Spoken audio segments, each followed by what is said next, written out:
Police की एक routine checking के दौरान एक अधिकारी ने एक लड़की से हद से ज्यादा छेड़छाड़ कर दी। लड़की शियाओ में डर तो गई थी, पर अपनी असली पहचान के डर से कुछ बोल न सकी। असल में वो एक गैर कानूनी तरीके से आई हुई प्रवासी थी, जो पकड़ी जाती तो तुरंत जेल जाती। उसे लगा कि तलाशी खत्म होने के बाद वो बच जाएगी। लेकिन तभी अधिकारी ने सवाल दाग दिया, तुम्हारा घर कहाँ है और तुम्हारे पास चाबी क्यों नहीं है?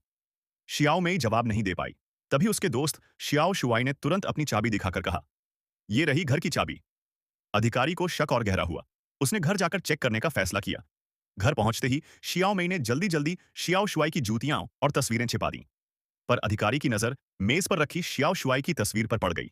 वो समझ गया, ये घर शियाओ शुआई का है और शियाओ मई तो सिर्फ बिना पहचान वाली लड़की है।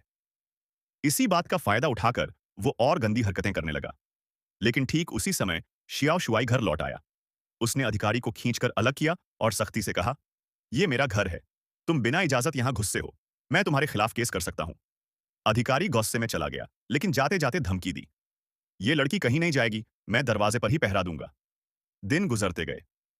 बाहर अधिकारी नजर रखता रहा और अंदर शियाओ मेई और शियाओ शुआई करीब आते गए। वो दोनों एक दूसरे का सहारा बन गए।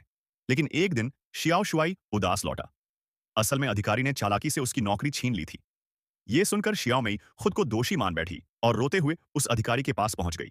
उससे बोली, अगर मेरी वजह से ये सब हो रहा है, तो मुझे गिरफ्तार कर लो। अधिकारी उसे अपनी गाड़ी में ले गया। संघर्ष के दौरान शियाओ मेई का हाथ उसकी वॉकी टॉकी पर पड़ा और उनकी पूरी बातचीत पूरे पुलिस विभाग ने सुन ली। ठीक उसी समय शियाओ शुआई भी पहुंच गया। अधिकारी ने अकड़ कर कहा, अब तुम पुलिस नहीं रहे, तुम्हें मुझे रोकने का कोई हक नहीं। लेकिन शियाओ शुआई ने वॉकी टॉकी उठाकर कहा, तुम्हारे हर शब्द अभी अभी पूरे पुलिस स्टेशन ने सुने हैं। कुछ ही देर में और पुलिस वाले पहुंच गए और उस अधिकारी को रंगे हाथों गिरफ्तार कर लिया। आखिरकार शियाओ शुआई की नौकरी वापस मिल गई और शियाओ में भी उसकी जिंदगी का हिस्सा बन गई। इस तरह यह कहानी एक डरावनी शुरुआत से निकलकर इंसाफ और मोहब्बत की जीत पर खत्म होती है।